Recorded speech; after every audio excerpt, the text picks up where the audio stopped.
Hi, this is Brian Mounts. I run topoffmycoffee.com and this channel, and today I'm going to be talking to you about the Keurig K-Supreme, or in this case the K-Supreme Plus, and the Keurig K-Elite. These are two of the nicest, kind of highest end coffee makers that Keurig makes as of late 2020.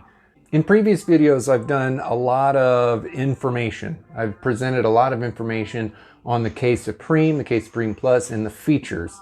I've also produced a handful of videos on the K-Elite. This video, I'm not going to go into how all of these features work. There's going to be links to them down in the description below.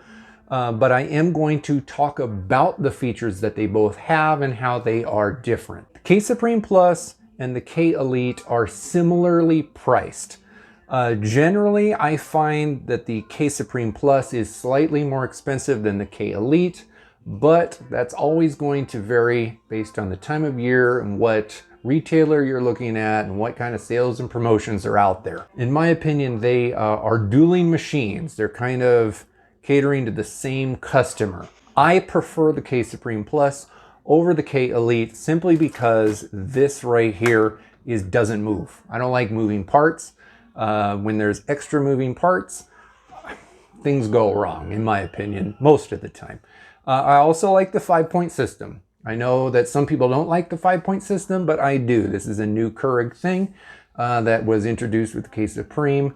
If you look at the K-Elite, it's their normal, conventional single-point needle, and then this lower part moves around. I'm too far away from it. This lower part moves around. I'm just not a fan of that. Both of these machines offer the same cup sizes, 4, 6, 8, 10, and 12. Both of them offer a strong button. Both of them have pretty big reservoirs, some of the bigger reservoirs of all of the Keurig machines out there. Both of them have iced buttons. Both of them have high altitude settings. Both of them have temperature control.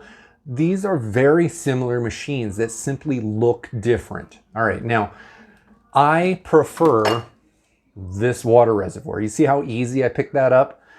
Both water reservoirs, when you buy the machine, come with the charcoal water filter, so you don't have to buy that accessory. But this reservoir is just so much easier to take over the sink, fill it up, bring it back, stick it on. That's it. You can get out of this reservoir, you can get 8 8-ounce cups of coffee before you have to refill it. So do the math. That's 64 ounces. It's a bigger reservoir than that, but you can only do 8 8-ounce cups of coffee before you need to refill. That's a pretty good amount. It could be bigger, but then the jug would be bigger and the whole machine would take up more space. I find that that's a good size. And the reservoir is so easy to take off over there. In contrast, I need 2 hands with this, and it's always a little bit awkward. Then I take it over there and fill it up, and I bring it back. I have to line this up. Sometimes that takes me a couple seconds, and then I have to awkwardly get it in back here. And there, it's on. Anyone can do that, but that is significantly more annoying to do than it is with this. Let me brew a couple cups of coffee to show you how fast they work. I'm going to do a regular 8-ounce cup.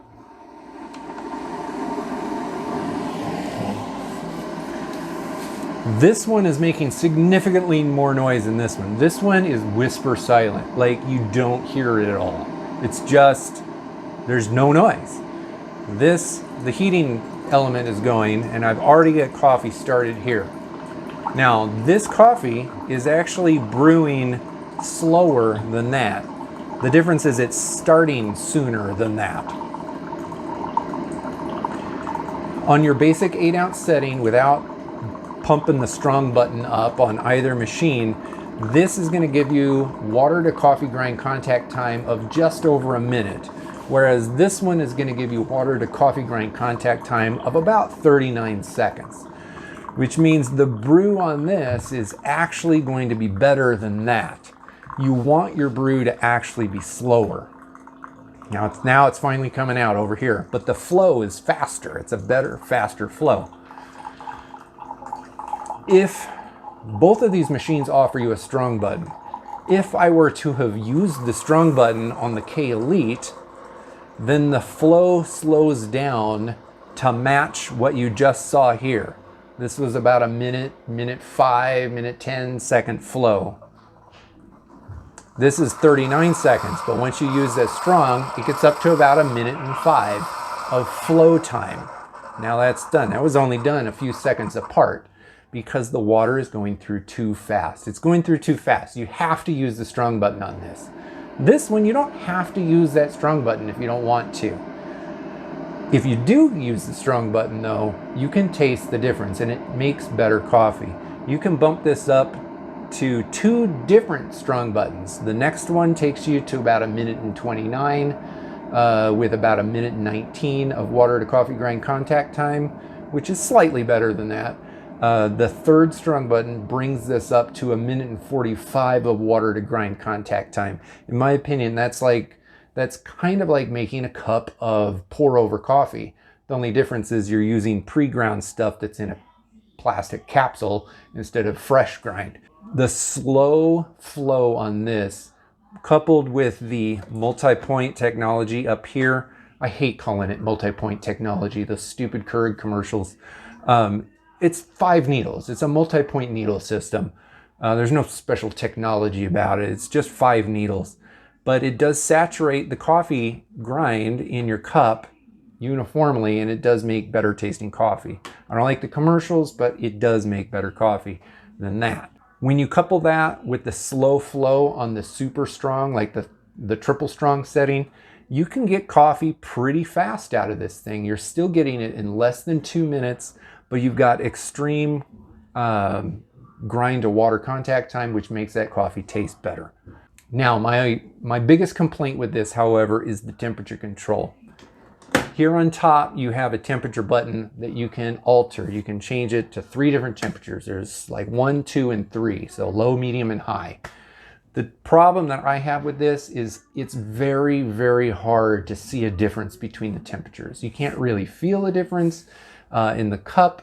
It fluctuates. I've experimented with this on temperature setting 1, the low setting, and temperature setting 3, the high setting, and I've gotten readings from my thermometer where the high setting was giving me colder coffee than the low setting. The temperature setting button on this doesn't do enough or anything at all to be worthwhile. It shouldn't even be there, in my opinion. This, however, gives you a digital display where you can choose the temperature setting, the brew temperature between 187 and 192. And I can tell the difference when I use a thermometer in the cup. It does make a difference. The temperature setting control on this is much better. The K-Elite has better temperature control than this does. However, this brews better coffee, so I don't think that temperature setting is going to be worth considering, except for those few people out there that just hate getting hot coffee when they brew coffee. This machine has a hot water button, so if you want to brew hot water, you just hit the hot water button and hit brew. You don't have to open the lid up. You better pour that out. So you don't have to open the lid. This, you get hot water, but you have to open the lid and then hit the button. That's a small thing. I don't think it's worth changing your decision on which machine you're gonna buy. I think personally that the hot water button just adds complexity to the display panel up there that's unnecessary. Anybody can just open the lid and push a button, that's it. What I will say about this machine, and I've had these things side by side on my counter for about a week. I have been using this machine at 6:30 in the morning, and then I've been using this one for cups number 2 and 3 later in the day, and here's why. Despite the fact that this makes better coffee, this is easier to use first thing in the morning because you have the ability to set the time on a clock up there, and then there is a setting that allows you to turn the internal heater on first thing in the morning before you get up in the morning. So I have it currently set to turn on the water tank at 6:20 in the morning. And then when I come down at about 7 o'clock in the morning, which is my normal time, I'll come down, the water tank is already hot. And when I hit the button, the coffee just comes out. Like, it comes out really, really fast. Much faster than this. And the thing is, in my life, I'm coming downstairs at 7 o'clock in the morning holding a baby, and I don't want to be fiddling with things because I have stuff to do and I'm still groggy. So this, I find myself using it first thing in the morning before this one, even though this makes better coffee. Later in the day, I want the coffee to taste better, so I use this. That auto heating feature is really cool, and it's not available on any of the other Keurigs that have been released in the past handful of years. There might be some like old discontinued Keurigs that have that, but nothing these days that you can find in a store has that other than the K-Elite. I really like it. You can set that to turn on every day at whatever time you want, and it will stay on for up to 2 hours straight. So if I have it turn on at 6, it will stay on all the way till 8 o'clock before it shuts itself off. And then if I want that thing to shut off after like 15 minutes or 30 minutes, I have the ability to change that auto off setting. So that is a really cool feature of the K-Elite. If you use that setting and then brew on the strong setting, it's going to be pretty good. It's not going to taste quite as good as this, but it's going to be close enough. I think that is a setting that if you think that's a good setting, then that's a reason to buy the K-Elite over the K-Supreme Plus. The cool feature about the K-Supreme Plus, which isn't available on any other Keurig, any other modern Keurig, is the preset buttons. You have 3 preset buttons, so you could program them to make different styles of brew based on whatever it is that you're doing. You could have one preset to make like a big cup of hot water, but not like the hottest hot water. You can make another one to make a tiny cup of super strong. You can have a third setting for a second person in your house, say a spouse.